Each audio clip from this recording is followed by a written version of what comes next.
Hello, biologists. We're doing a lab on photosynthesis. We're going to be using a STEM case, and this is in Gizmos.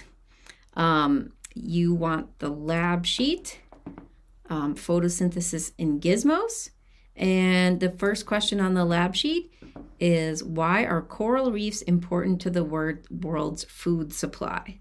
We're going to be finding out, and we're going to be studying coral reefs because they pertain to photosynthesis, and we're going to be solving some problems around photosynthesis to help out the Great Barrier Reef. So let's learn more about the Great Barrier Reef and coral reefs in general. Coral reefs provide nutrients and shelter for 25% of all ocean life. So a lot of people depend on fish, and a lot of those fish grow up in coral reefs. Because 3.5 billion people need the oceans for food, coral reefs are very important. So a quarter of that food for those 3.5 billion people comes from coral reefs. If the reefs die, then there'll be less food in the ocean and many people could starve. So it's in our best interest as marine biologists studying coral reefs. We're working at a research center at the Florida coast, but we're cooperating with scientists who are working with the Great Barrier Reef in Australia, which is one of the largest reefs in the world. So here are the aquariums in our lab. We're growing some coral. Coral reefs have many colors: blue, greens, yellows, reds. It's really cool if you're diving around corals. There's a lot of cool stuff to see. Perhaps you've seen videos of under the ocean on TV. Corals themselves are animals and don't have any color. Their color comes from the algae, which is a single-celled, it's technically not a plant, it's a protist, but it does photosynthesize. Coral reefs have many color, so the color comes from the algae that live in the coral reef. And it's a symbiotic relationship. It's a cooperative relationship between the algae, which can photosynthesize, and the coral, which is an animal and cannot photosynthesize. The algae kind of pays rent to the coral for having a space to live. They pay their rent in glucose. They make food for the coral. And in return, the coral gives them a nice, safe place to live.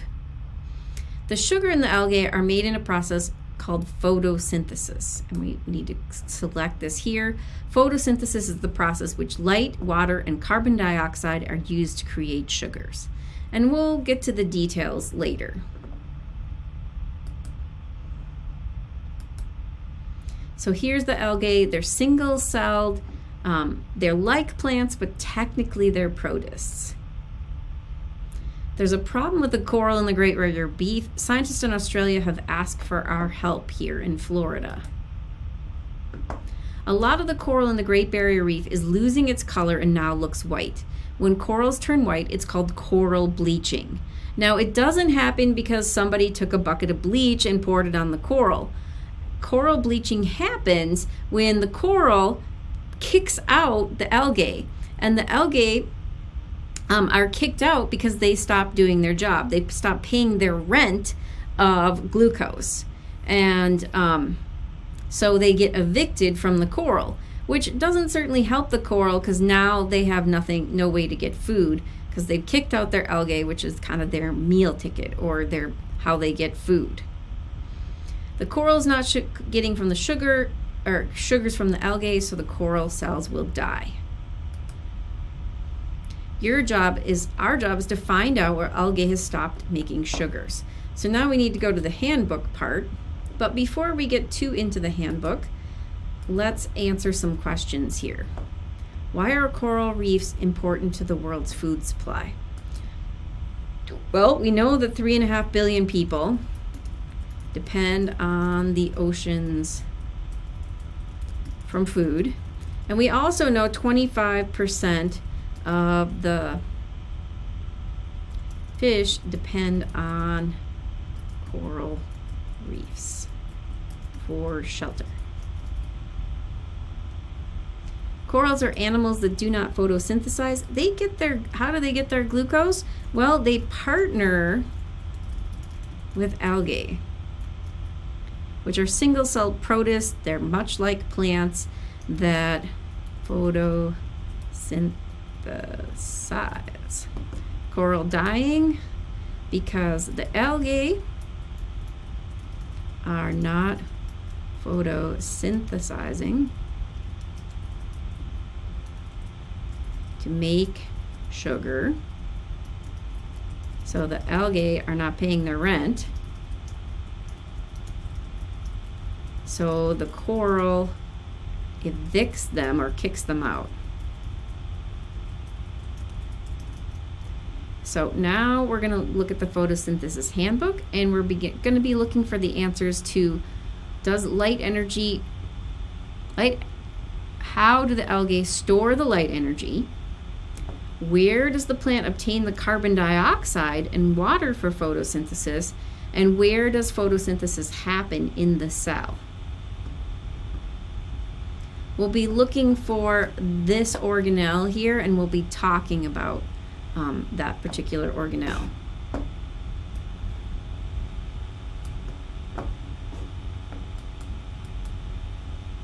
So welcome to the Photosynthesis Handbook. The sun releases high energy particles of light called photons that travel to Earth. Photons are a type of light energy.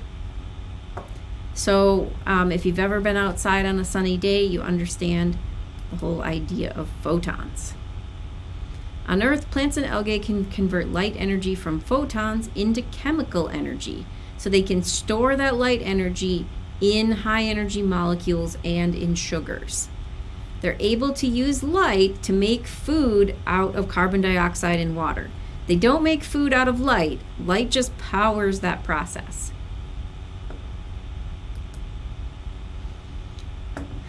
Using light energy to make food is called photosynthesis. Photo means light, synthesis means to make.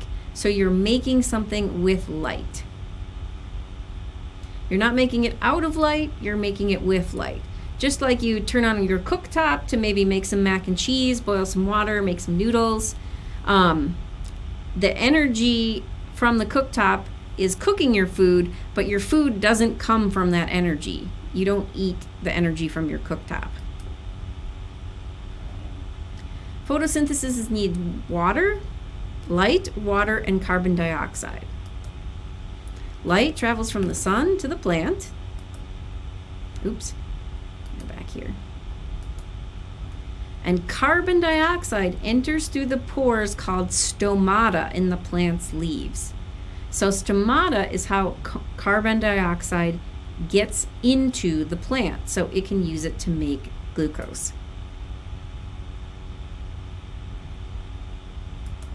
The water is taken up by the plant's roots. And some plants don't have advanced roots. They can get water in other ways, but that's a topic for another day. Where does photosynthesis happen? Well, it happens in an organelle in plant and algae cells called chloroplasts. They're kind of analogous to mitochondria, but plants also have mitochondria as well. So photosynthesis needs three things to work. It needs light from the sun. It needs carbon dioxide for those atoms of carbon and oxygen to rearrange into glucose. Oops. And it also needs water.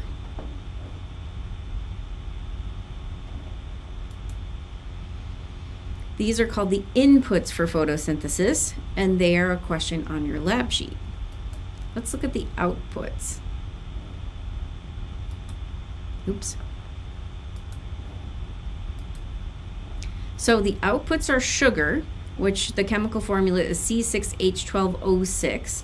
So it's taking the carbon and the oxygen from carbon dioxide, and it's rearranging it into this molecule.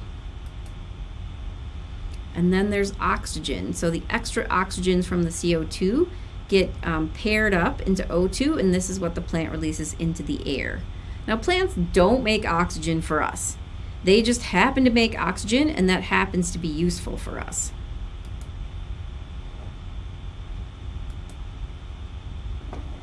The inputs of photosynthesis are sometimes called the reactants, but the carbon dioxide and water do not actually react with each other. They're used in different parts of photosynthesis. So before we go further, let's go work on our lab sheet a bit here. What are the inputs? Well, actually, let's go up a little bit. Light energy comes to the algae from coral. How does the algae store the light energy? Well, the light energy is transformed to chemical energy in, let's just call them high energy molecules, one being glucose, which is a sugar. Where does the plant obtain the carbon dioxide for water for photosynthesis?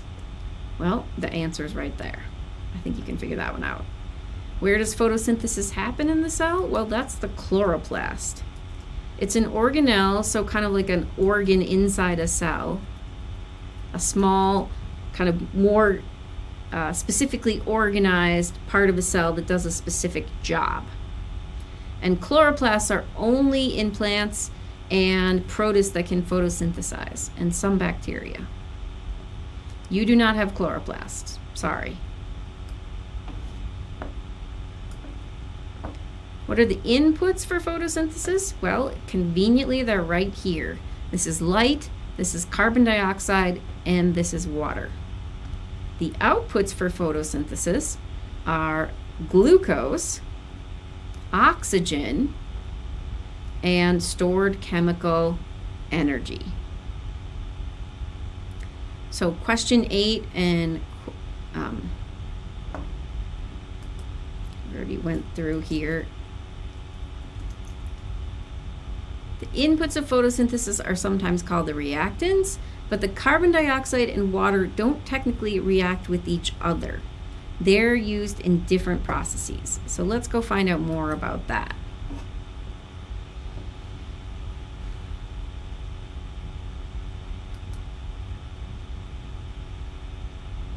So we know that we need light to do photosynthesis. We know that we need carbon dioxide. And we know that we need water. Carbon dioxide comes from the air. Plants are essentially made out of air, plus some water, plus a few minerals from the soil. But 99.9% of a plant is air, is carbon dioxide, which is pretty cool when you think about it. Those big trees in your neighborhood, or maybe you have big cactus in your neighborhood, those are made out of air.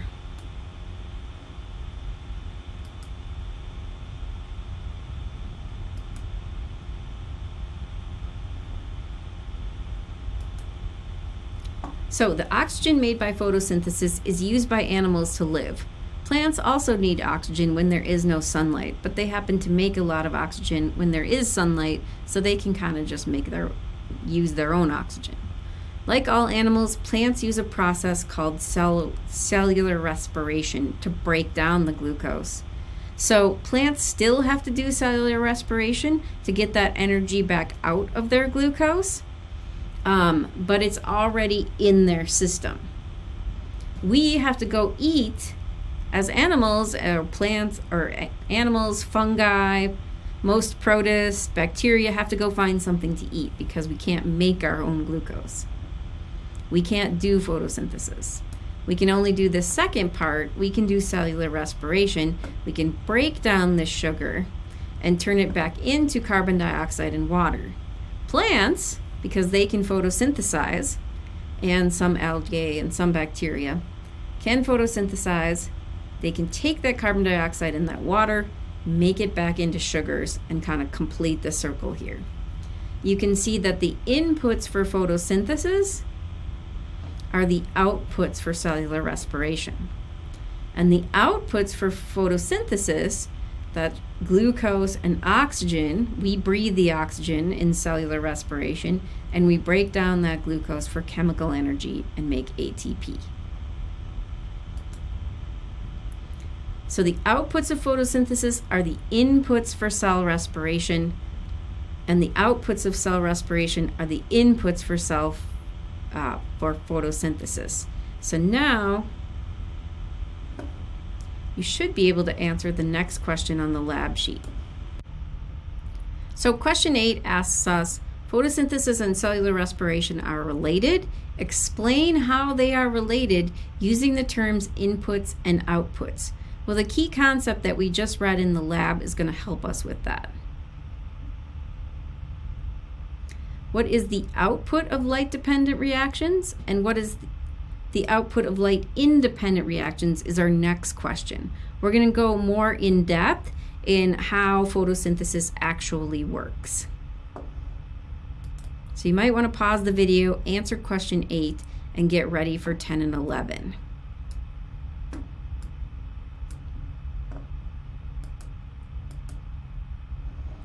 So let's look at how the inputs are used in photosynthesis in the chloroplast. Inside the chloroplast, there are structures called grana. Grana are stacks of disc-shaped structures called thylakoids. Each thylakoid has its own membrane, and those membranes in the thylakoids are really important. So here's kind of a blown up version of a thylakoid membrane. Light energy is absorbed, taken up, and converted, changed to chemical energy. This happens at the thylakoid membrane and needs some water. So we're working in the thylakoid membrane and we need some water from inside the thylakoid here. In this first part, we make high energy molecules called ATP and NADPH. You might recognize those molecules from cellular respiration.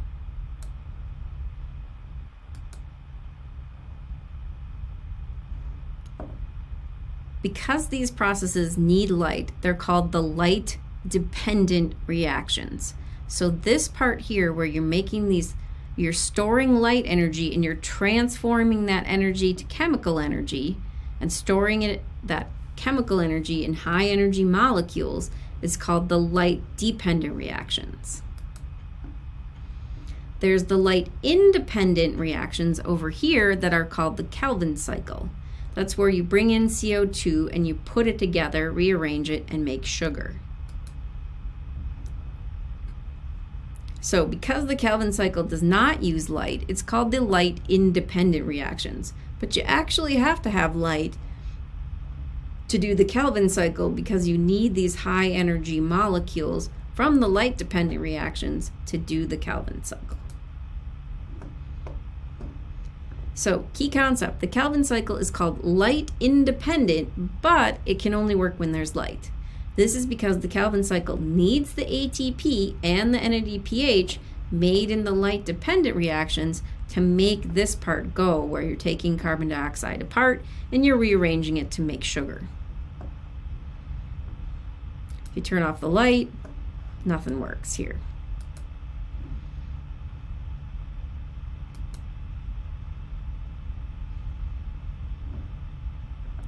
So let's drag the labels to the correct spots. We need some water. That's going to come from the thylakoid membranes. We're using some chemical energy here. That has to come from ATP and NADPH. We're correct. Awesome. So let's look at the photo part of photosynthesis first. This is where light energy is converted to chemical energy. Let's take a little break here though and look at our lab sheet. So what is the output of the light dependent reactions? Well, we looked at those, and those are high energy molecules called ATP and NADPH. They're called high energy molecules because they can store a lot of energy. That light energy from the sun is stored as chemical energy in these molecules. What's the output of the light-independent reactions, that second part? Well, CO2 is rearranged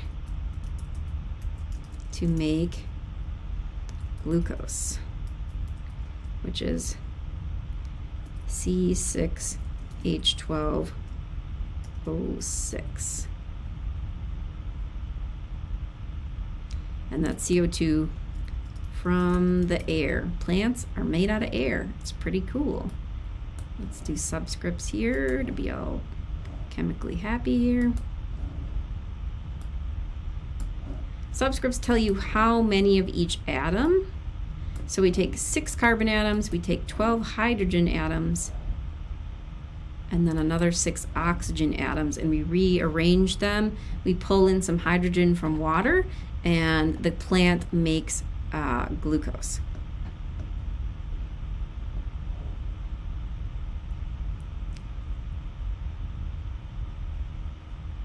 So the Calvin cycle is called light independent, but it can only work when there's light, because Calvin cycle needs ATP and NADPH from the light dependent reactions.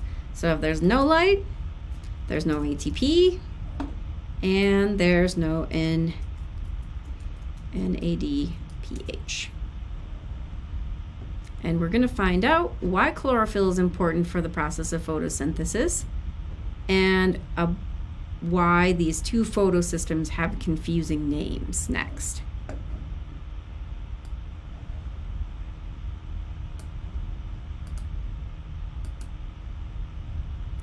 So in the thylakoid membranes, there's a molecule called pigments. The pigment is a molecule that absorbs light energy. We can see the pigments in leaves with our own eyes. The most common pigment is called chlorophyll. Chlorophyll absorbs red and blue light, but reflects green light. Plants look green because our eyes see the green light that chlorophyll reflects.